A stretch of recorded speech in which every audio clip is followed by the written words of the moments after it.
UP board परीक्षा UP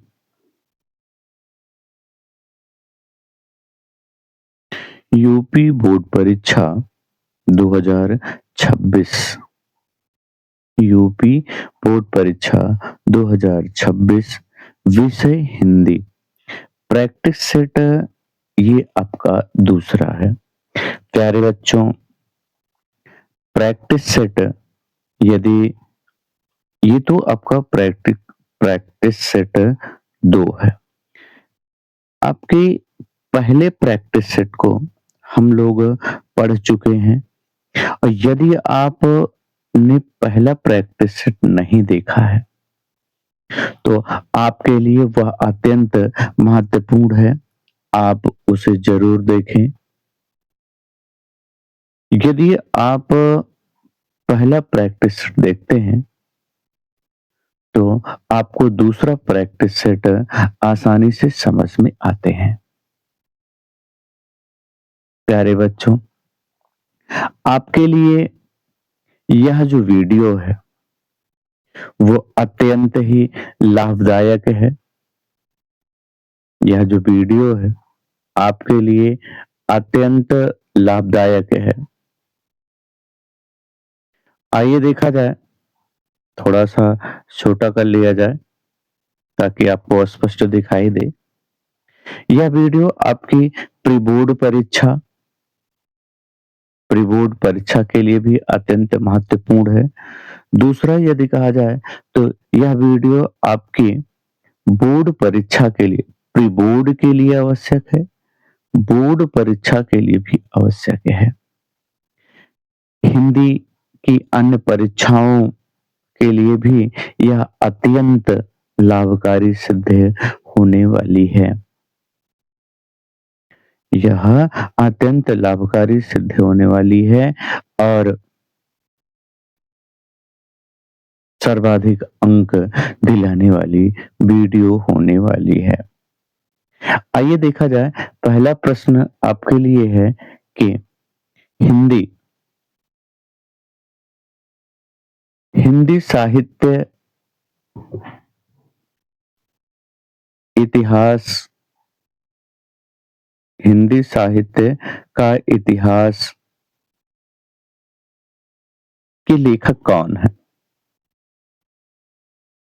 Hindi साहित्य का इतिहास के लेखक कौन है?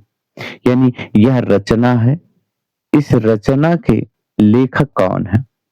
विकल्प आपके समक्ष ये हैं: रामचंद्र शुक्ल, सुमित्रा नंदन पंत और रामविलास शर्मा, हजारी प्रसाद द्विवेदी। आपको बतानी है कि इनमें से ये हिंदी साहित्य का इतिहास किसकी रचना है। तो आप जानते हैं कि हिंदी साहित्य का इतिहास रामचंद्र शुक्ल की रचना है। यदि रामचंद्र शुक्ल के बारे में कहा जाए कि इनका जन्म कब हुआ था, तो इनका जन्म 1884 1884 ईस्वी में हुआ था। कहाँ? बस्ती। कहाँ हुआ था? बस्ती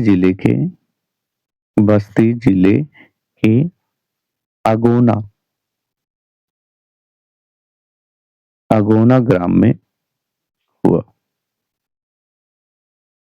अगोना ग्राम में हुआ। यही आपसे यदि कभी पूछा जाए कि इनकी मृत्यु कब हुई, तो आपको लिखना चाहिए 1941 ईस्वी में इनकी मृत्यु हुई थी। यदि आपसे अगला प्रश्न पूछा जाए कि शुक्ल जी किस युग के किस युग के कवि हैं? किस युग के ये कवि हैं? तो आपको कहना चाहिए कि ये शुक्ल युग के कवि हैं। ये शुक्ल युग के क्या हैं? कवि हैं। यदि आपसे कभी पूछा जाए कि किस इन्हें किस युग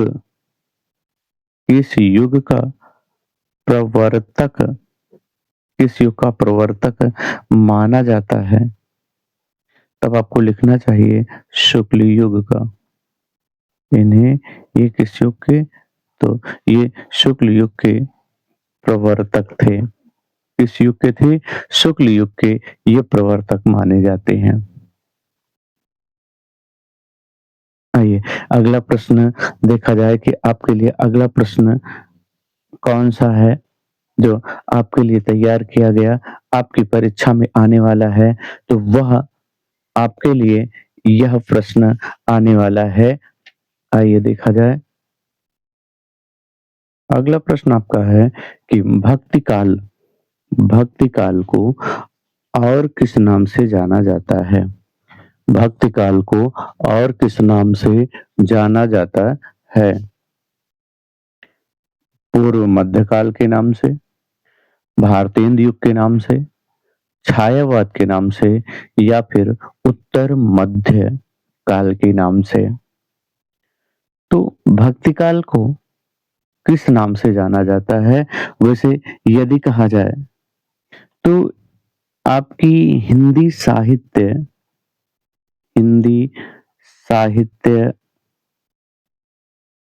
के कालखंड को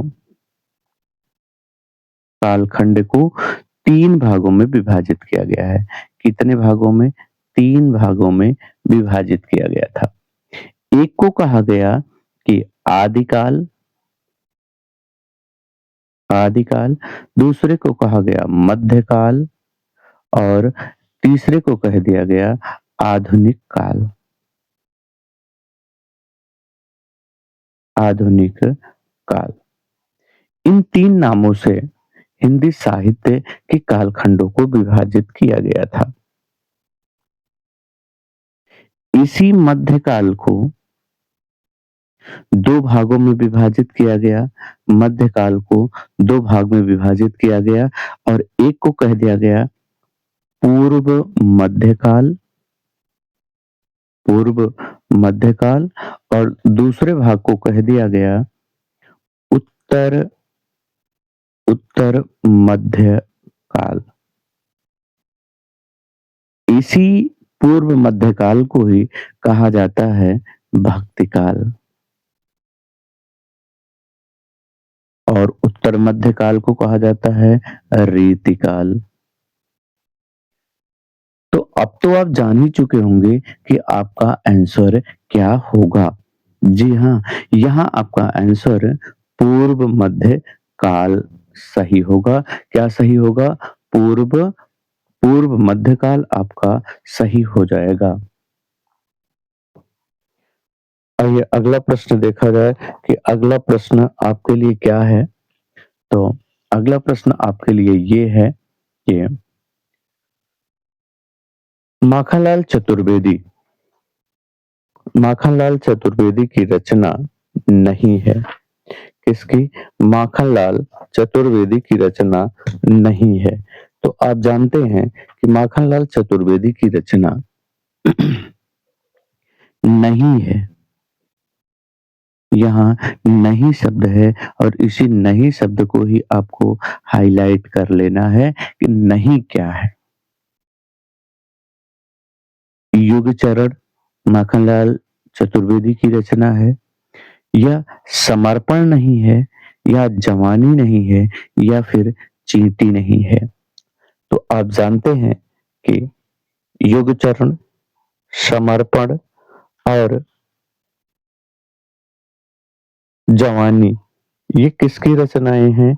तो ये आपकी रचनाएं हैं माखनलाल चतुर्वेदी की। किसकी रचनाएं हैं? माखनलाल चतुर्वेदी की ये रचनाएं हैं माखनलाल चतुर्वेदी की। चींटी किसकी रचना है? तो चींटी आप जानते हैं कि यह रचना है सुमित्रा नंदन पंत की। किसकी रचना है? सुमित्रा नंदन पंत की रचना है और सुमित्रा नंदन पंत के बारे में यदि कहा जाए कि सुमित्रा नंदन पंत का मूल नाम क्या था? मूल नाम या फिर इनके बचपन का नाम बचपन का नाम क्या था? तो इन्हें लोग गोसाई दत्त के नाम से जानते थे। इनका जन्म कब हुआ था गोसाई दत्त का? यदि आपसे कभी पूछा जाए तो इनका जन्म हुआ था 20 मई 20 मई 1990 को। कब हुआ था? 20 मई 1900 को हुआ था। इनका जन्म 20 मई 1900 को इनका जन्म हुआ था। इनका जन्म यदि आपसे पूछा जाए कि कहाँ हुआ था, तो आपको लिखना चाहिए कि इनका जन्म कौसानी कहाँ? कौसानी ग्राम में इनका जन्म हुआ था। यदि कभी पूछा जाए आपसे कि इनकी मृत्यु कब हुई थी, तो इनकी मृत्यु जो हुई थी किसकी? सुमित्रा नंदन पंत की, तो इनकी मृत्यु हुई थी 1977 ईस्वी में। इनकी मृत्यु हुई थी 1977 ईस्वी में। यदि आप कभी आपसे पूछा जाए कि ये सुमित्रा नंदन पंत किस किस युग के कवि हैं? किस युग के कवि हैं? तो आप जानते हैं ये छायावादी कवि हैं। छायावादी कवि हैं। यदि कभी आपसे इनकी रचना के बारे में पूछ लिया जाए कि इनकी कौन-कौन सी रचनाएँ हैं, तो आपको लिखना चाहिए कि इनकी रचनाओं में किनकी? सुमित्रा नंदन पंत की रचनाओं में वीणा वीणा, पल्लव वीणा, पल्लव, गुंजन, ना ग्रंथि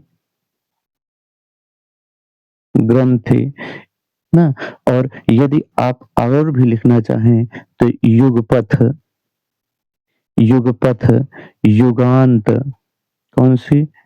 युगांत ना युगांत, युगवाणी युगवाणी युगवाणी ना और इसके बाद भी यदि आप लिखना चाहें तो इनकी रचना ग्राम में मिलती है। कौन-सी? ग्राम में मिलती है।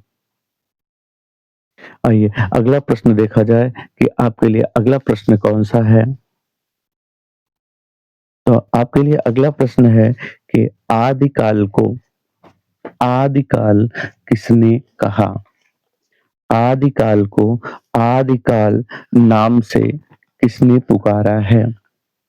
आपके सामने विकल्प है आचार्य हजारी प्रसाद द्विवेदी, रामचंद्र शुक्ल, राम कुमार वर्मा, राहुल संस्कृतैन। वैसे यदि आपसे कहा जाए कि इनका समय क्या है? किसका? आदिकाल का। आदिकाल की समय सीमा आदिकाल की समय सीमा क्या है? तो आपको लिखना चाहिए कि 743 ईस्वी से 1343 ईस्वी। कब से कब तक? 1343 से 1600 ये 743 से 1643 ईस्वी तक। यदि यहीं आपसे कभी पूछ लिया जाए कि भक्ति काल की समय सीमा क्या है? समय सीमा क्या है? तब आपको लिखना चाहिए कि 1343 ईस्वी से 1643 ईस्वी तक 1643 से 1343 से 1643 तक और यदि रीतिकाल के बारे में पूछ लिया जाए कि रीतिकाल की समय सीमा क्या है? समय सीमा तब आपको लिखना चाहिए कि 1643 ईस्वी से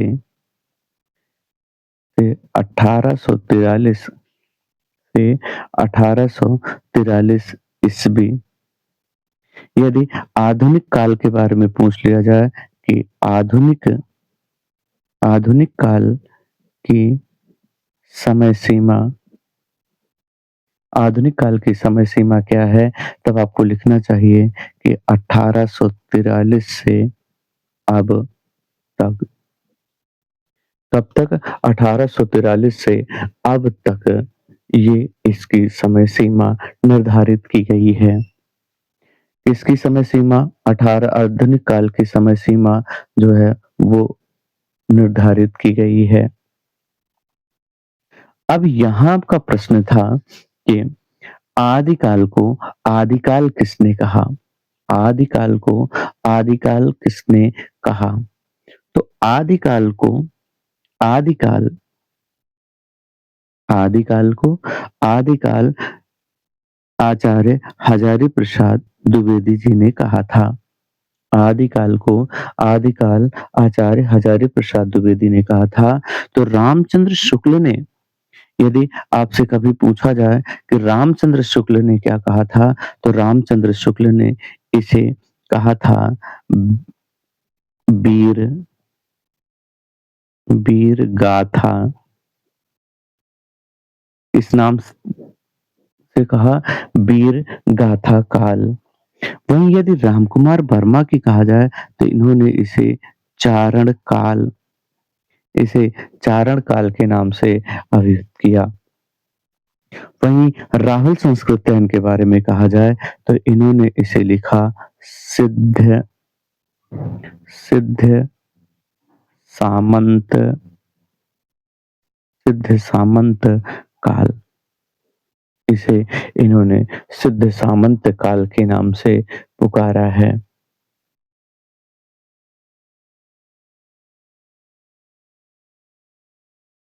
तो आचार्य हजारी प्रसाद द्विवेदी ने इसे आदिकाल, रामचंद्र शुक्ल ने इसे वीरगाथा काल, रामकुमार वर्मा ने इसे चारण काल और राहुल संस्कृतायन ने इसे सिद्ध सामंत काल कहा है।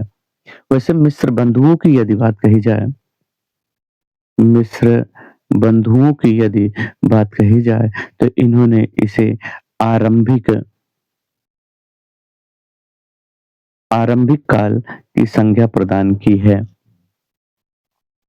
यही नहीं, इसके अलावा भी कई ऐसे कवि हैं जिन्होंने इसे अंधकार काल तक के नामों से अभिभूत किया है।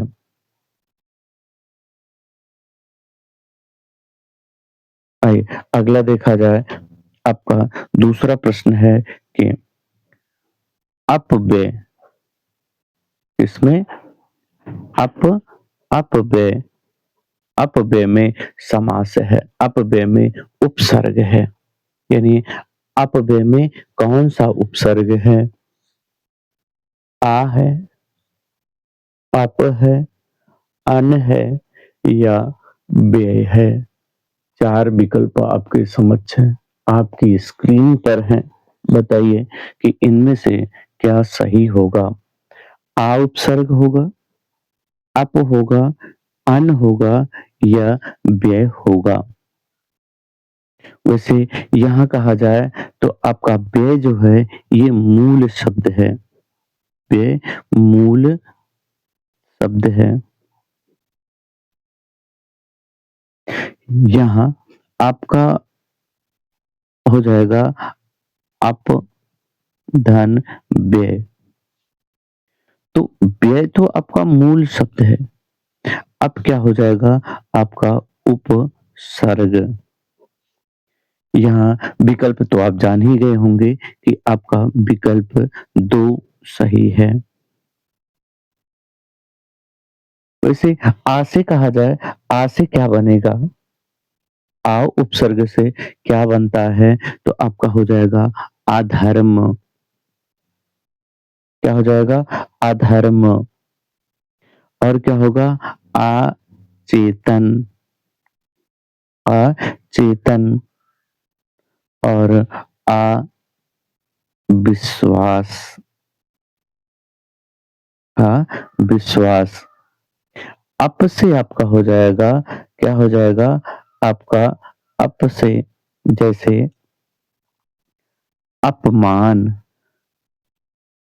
अप अपमान, अपव्यय, अपव्यय, अपवाद, अपशब्द और अन से आप क्या हो जाएगा? तो आपका अन से हो जाएगा अनजाना, अनमोल और अनसुना।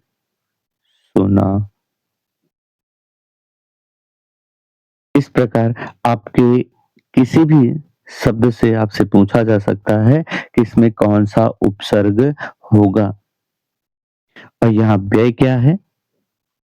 आपका मूल शब्द है।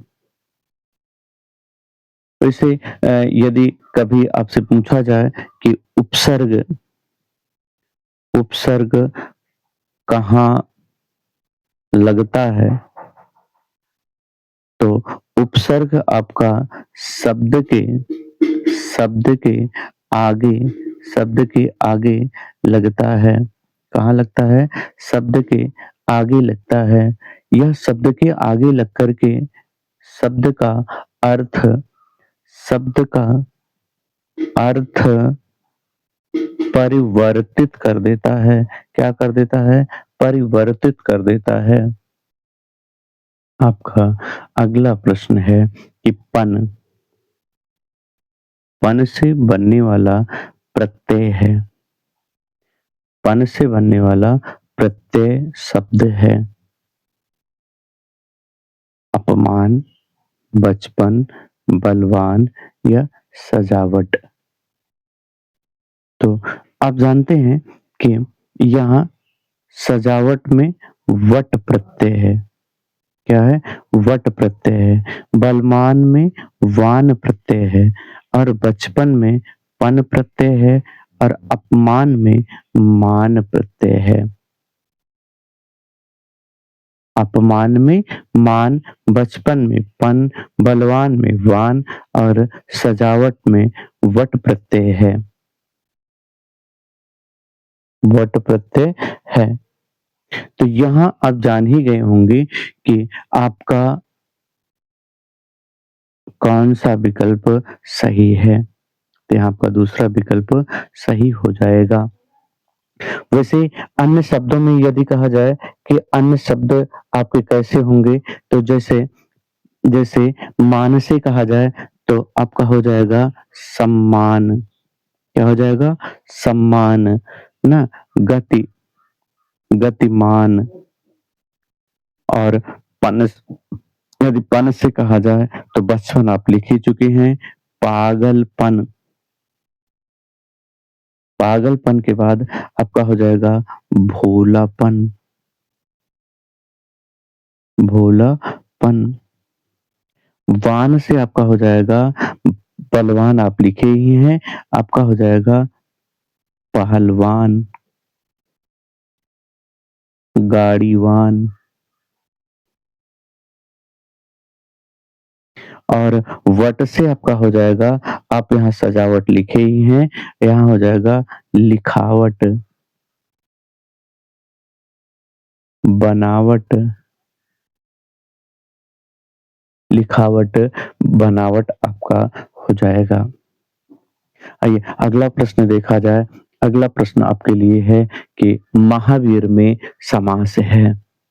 महावीर में समास है। तो महावीर में समास है तो यह पूछा गया यानी महान है जो वीर, महान है जो वीर। तो यह आपका समास कौन-सा हो जाएगा? कर्मधारय समास। वैसे यहाँ यदि आपसे कहा जाए कि कर्मधारय समास में क्या होता है, तो कर्मधारय समास में विशेष, विशेष्य और विशेषण होता है। विशेष्य और विशेषण होता है। दूसरा यदि कहा जाए आपका बहुब्रीहि समास में तो अन्य, अन्य पद, अन्य पद प्रधान होता है। अन्य पद प्रधान होता है जैसे पंचवटी, पंचवटी, जैसे पंचवटी 5 वटों का समूह। तो जहाँ समूह आएगा, जहाँ अन्य पद प्रधान होगा, जैसे कह लेते हो दशानन, जैसे दशा, जैसे कह लेते हो कि दशानन, 10 हैं आनन जिसके, अर्थात रावण। जैसे कह लेते हो चक्रपाणि, चक्र है हाथ में जिसके। दूसरा कह लेते हो कि श्वेतांबर, श्वेत है अंबर जिसके, अर्थात कौन? सरस्वती। अगला आपका है दिगु। तो दिगु में क्या होता है?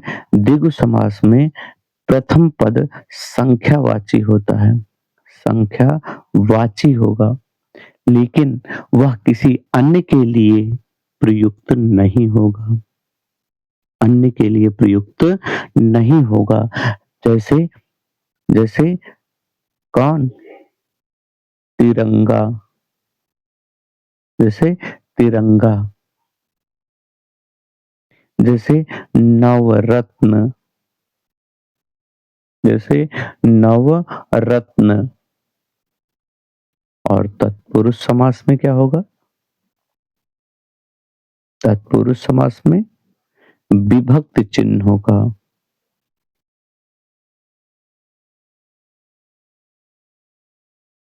विभक्त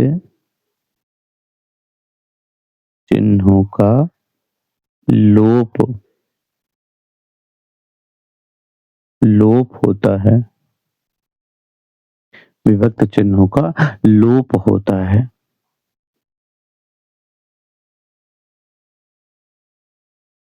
आइए अगला देखा जाए, आपके लिए प्रश्न है कि गर्दन का समा तत्सम होगा।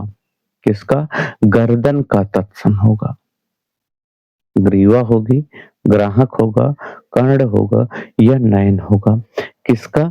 गर्दन का, गर्दन का तत्सम, गर्दन का तत्सम होगा। यानी गर्दन को क्या कहा जाता है?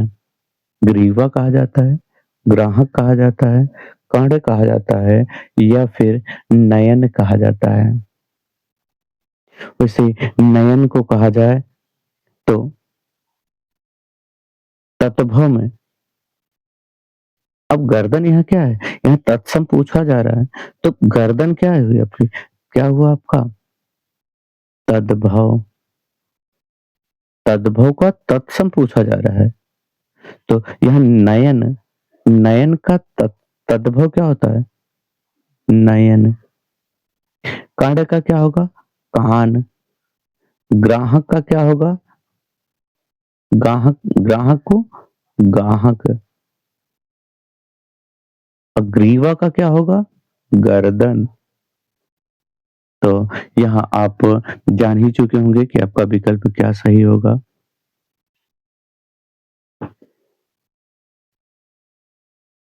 आइए अगला प्रश्न देखा जाए कि आपके लिए कौन से तैयार किए गए। प्रश्नों की संख्या में कहा जाए तो आपके कई प्रश्न अभी रखे गए हैं आपके लिए। अगला प्रश्न, अगला प्रश्न आपका ये है, बताइए क्या होगा? भगनी का तद्भव, भगनी का तद्भव क्या होगा?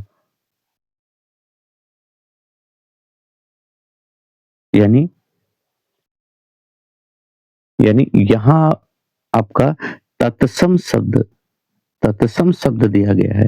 यानी यह भगनी क्या है? तत्सम शब्द है। क्या है? तत्सम, तत्सम शब्द है। और यहाँ आपको बताने क्या है? तत्भव शब्द। अच्छा, यदि आपसे कभी पूछा जाए कि आप यदि पहचानना चाहें तो तत्सम शब्द कौन से होते हैं? जो संस्कृत के शब्द हैं। किसके? संस्कृत के शब्द हैं या फिर किसी भाषा का वह शब्द वह शब्द जो वैसे ही प्रयुक्त प्रयुक्त किया जाता है, वैसे ही प्रयुक्त किया जाता है। तो यहाँ यहाँ जामुन का तत्सम क्या होगा? जम्बू। क्या होगा? जम्बू। खीर का क्या होगा? क्षीर।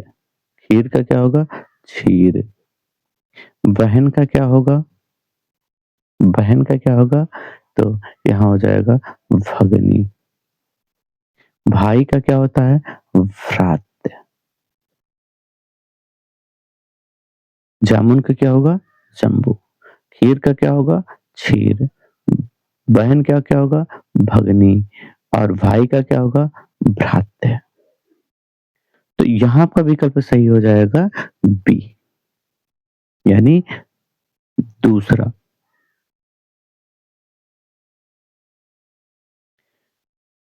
अगला प्रश्न आपके लिए है कि अनल का पर्यायवाची है।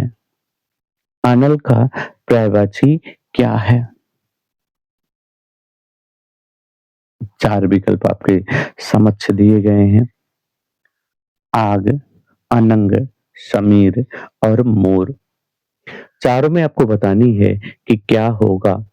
आग होगा, अनंग होगा, समीर होगी या फिर मोर होगा। वैसे यदि कहा जाए कि मोर को केकी भी कहा जाता है, केकी भी कहा जाता है, कल्पी भी कहा जाता है, कल्पी भी कहा जाता है और हरि भी कहा जाता है। समीर जानते हैं आप, वायु को कहा जाता है, हवा को कहा जाता है, मारुत को कहा जाता है ना? और किसे कहा जाता है? अनिल को कहा जाता है। अनंग किसे कहा जाता है? अनंग कहा जाता है कंदर्प को। किसको? कंदर्प को। रतिपति को, रतिपति को कहा जाता है। और इन्हें कहा जाता है कामदेव। क्या कहा जाता है? कामदेव। अब एक ही आपका बचा। तो आप जानते हैं आग को कहा जाता है पावक, ज्वाला, अनल। क्या कहा जाता है? पावक, ज्वाला, अनल, हुतासन, हुतासन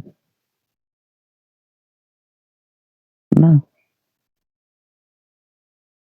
तो यहाँ आपका विकल्प क्या सही हो जाएगा?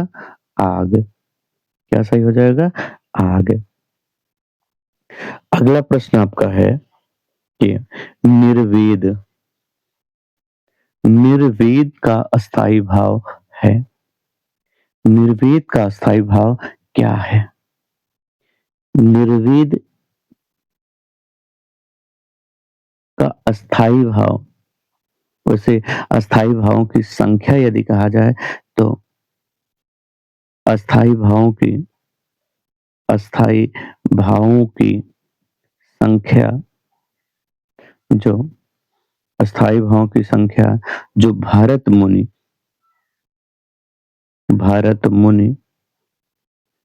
ने कहा है वह कितना है?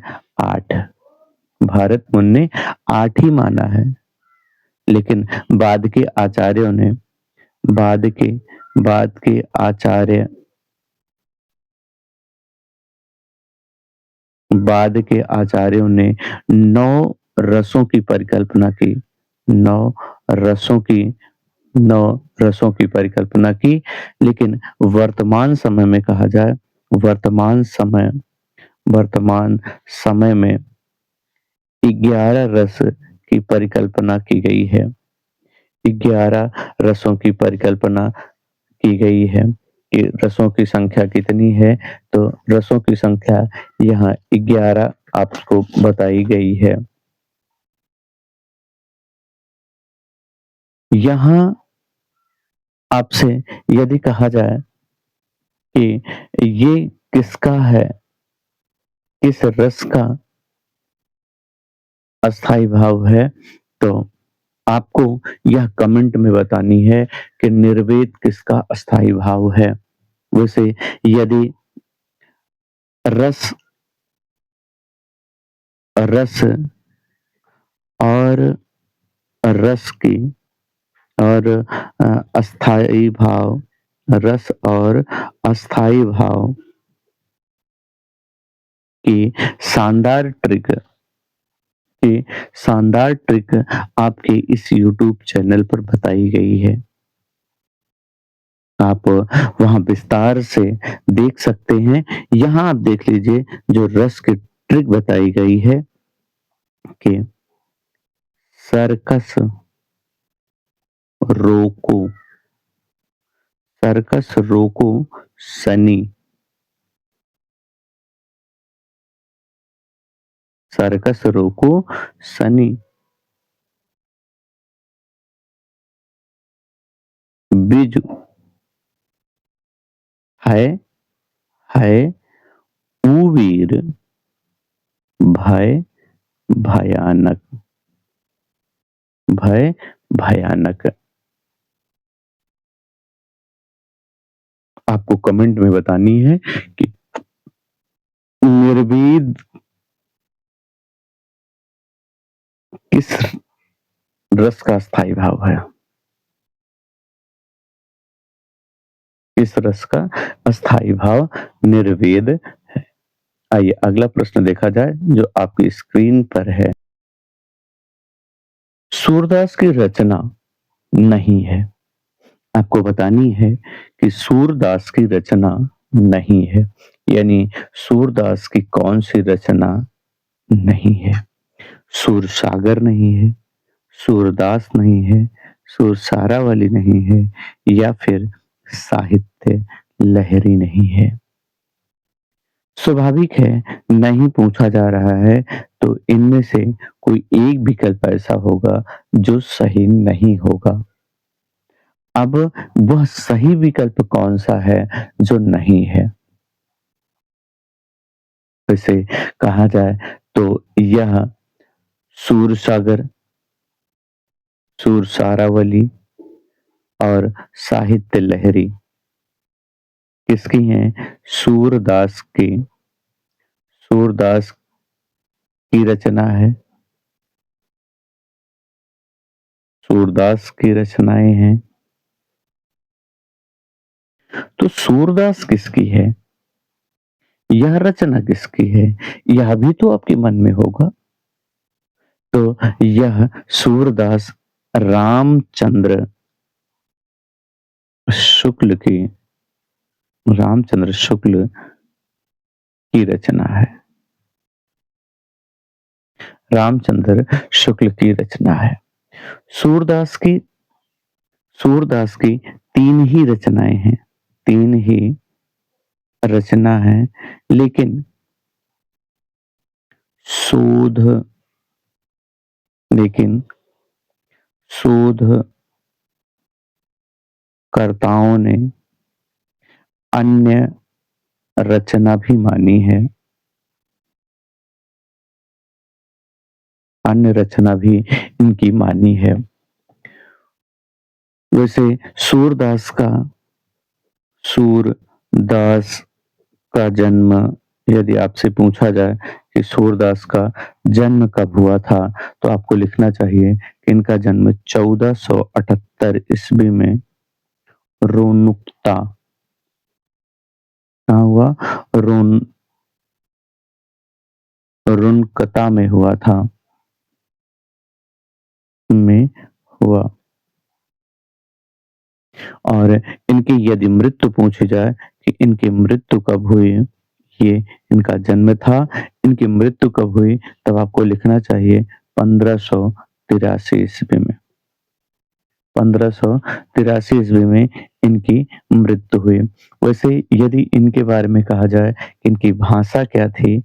इनकी भाषा इनकी भाषा भाषा क्या थी? तो इनकी भाषा ब्रजभाषा ब्रजभाषा थी। आइए अगला प्रश्न देखा जाए कि अगले प्रश्न में इन क्या है, और ये अगला प्रश्न आपके लिए है कि एकाएक में संधि होगी।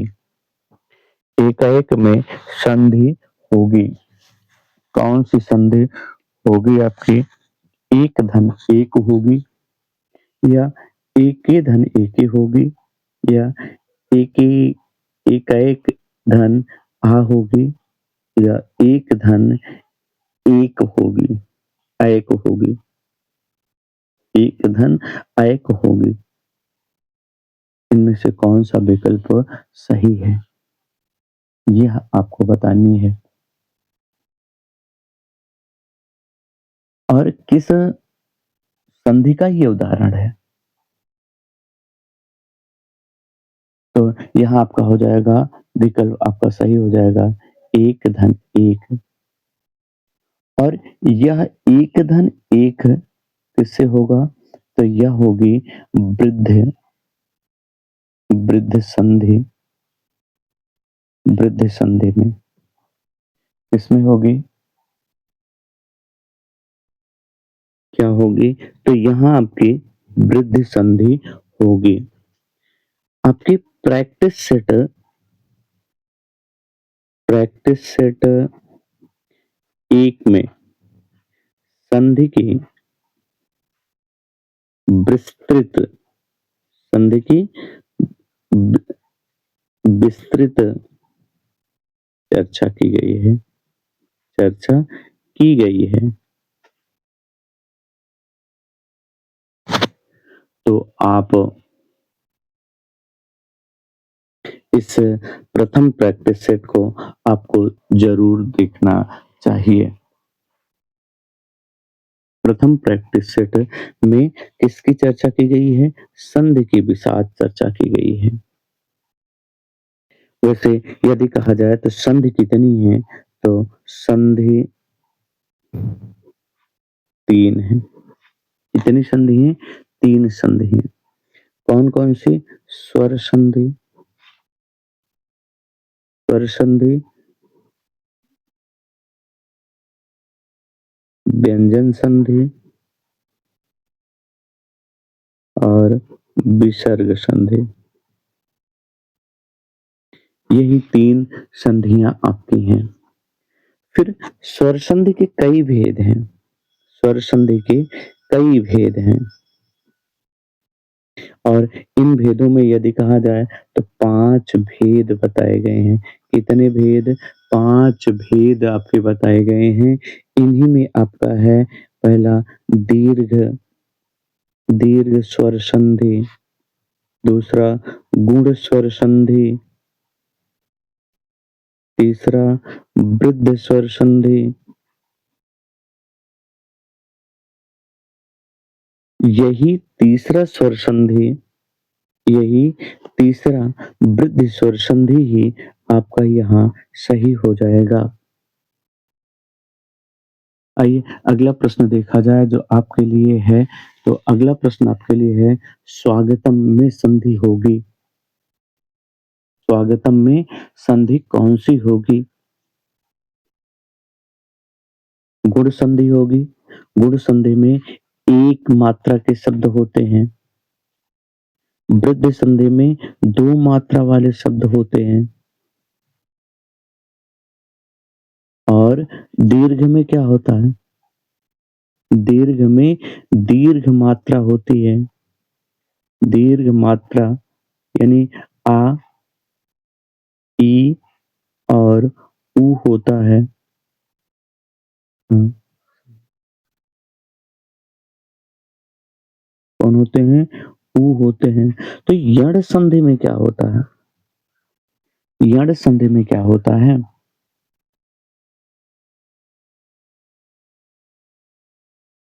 तो यहाँ देख लीजिए, यण संधि, यहाँ 3 आप लिखे थे, चौथी यहीं बढ़ा लीजिए, यण संधि, और 5वीं अयादि, अयादि संधि। तो इस यण संधि में होता ये है, पहला या और वा के पहले क्या होगा, पहले आधा अक्षर,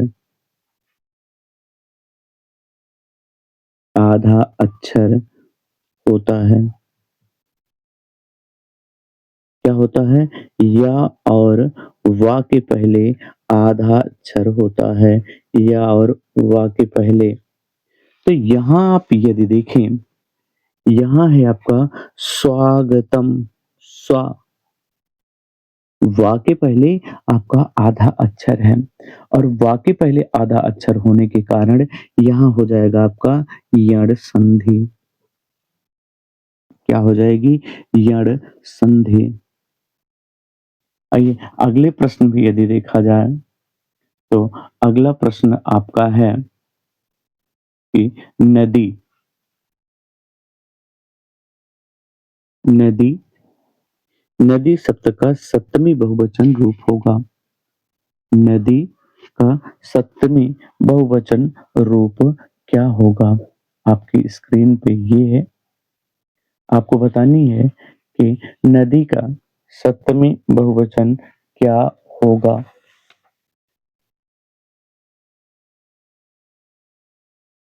तो नदी के प्रथमा विभक्ति में क्या होता है, नद्य। द्वितीय विभक्ति में क्या होगी, ये आपका बहुवचन रूप ही है। बहुवचन में क्या होगा, तो प्रथमा विभक्ति में नद्य, द्वितीय विभक्ति में नदी, तीसरे में होगा नदीभ्य, नदी भी, तीसरे में क्या होगा, नदी भी, चौथे में क्या होगा, नदीभ्या, पांचवें में क्या होगा, नदीभ्या, छठी में क्या होगा, छठी में आपका होगा नदी नाम, सप्तमी में क्या होगा, नदीसु, क्या होगा, नदीसु, और संबोधन, संबोधन में क्या होगा, हे नद्य। तो यहाँ आपसे पूछा जा रहा है नदी का सप्तमी विभक्ति में बहुवचन रूप क्या होगा। तो यहाँ आप देखिए, सप्तमी विभक्ति बहुवचन में क्या है, नदीसु, तो यहाँ आपका सही हो जाएगा नदीसु।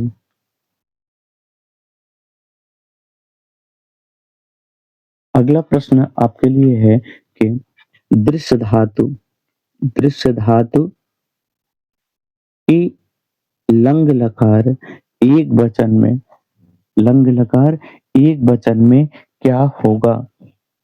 आपका पश्यति होगा, पश्यन्ति होगा, या अपश्यति होगा, या फिर आपका होगा पश्यतु। आपका क्या होगा, ये आपको बतानी है।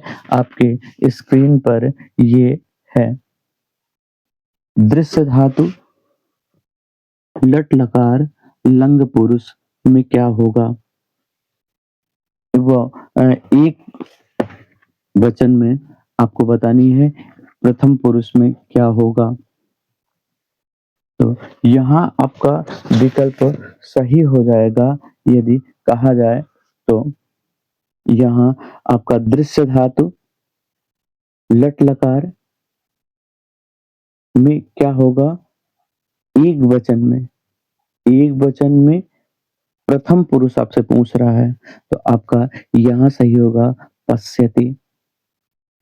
पश्यन्ति कहाँ होगा, तो पश्यन्ति भी आपका इसी लट लकार, लट लकार में ही बहुवचन का रूप होगा। किसका होगा, बहुवचन का रूप होगा। अपश्यति किसका होगा, तो अपश्यति होगा दृश्य धातु का ही ये लंग लकार में, लंग लंग लकार में ही होगा और कहाँ एक वचन में, एक वचन का रूप होगा किसका, लंग लकार एक वचन का। दूसरा है आपका पश्यन्तु, ये पश्यन्तु कहाँ होगा, तो ये आपका होगा लोट लकार, किसका होगा, लोट लकार, लोट लकार में प्रथम पुरुष में, लोट लकार प्रथम पुरुष और बहुवचन में, बहुवचन में यह कहाँ होगा, पश्यन्तु लोट लकार प्रथम पुरुष बहुवचन में आपका होगा। यहाँ आपका विकल्प सही हो जाएगा पश्यति। दृश्य धातु लट लकार एक वचन प्रथम पुरुष में। और आपके लिए अंतिम प्रश्न आपका है कि ये रामम रामः आपणम गमिष्यति, रामः आपणम गमिष्यति का क्या होगा, राम बाजार जाएगा, राम बाजार गया, राम बाजार आया, राम घर गया। तो यहाँ राम घर गया ये तो आपको वैसे ही कट जाएगा। राम बाजार आया, राम आपड़म, हाँ बाजार का आपड़म है, इन तीनों में आपके राम बाजार यानी रामा आपड़म ये तो सही है। अब गमिष्यति है तो गमिष्यति में आपका क्या होगा, तो गमिष्यति में आपका हो जाएगा जाएगा, गमिष्यति में होगा आपका जाएगा। तो यहाँ आपका सही हो जाएगा विकल्प ए, आपका जो है वो राइट आंसर है, आपका सही हो जाएगा राम बाजार गया। प्यारे बच्चों, यदि आप चैनल पर पहली बार आए हैं तो आप चैनल को सब्सक्राइब कर लीजिए, बेल आइकन दबा लीजिए ताकि आपको सबसे पहले नोटिफिकेशन मिलता रहे। अपने प्रिय मित्रों को भी शेयर कर दीजिए, लाइक और कमेंट करना ना भूलें। ये बताइए कि यह वीडियो आपके लिए कितना लाभकारी है, कितना लाभकारी है।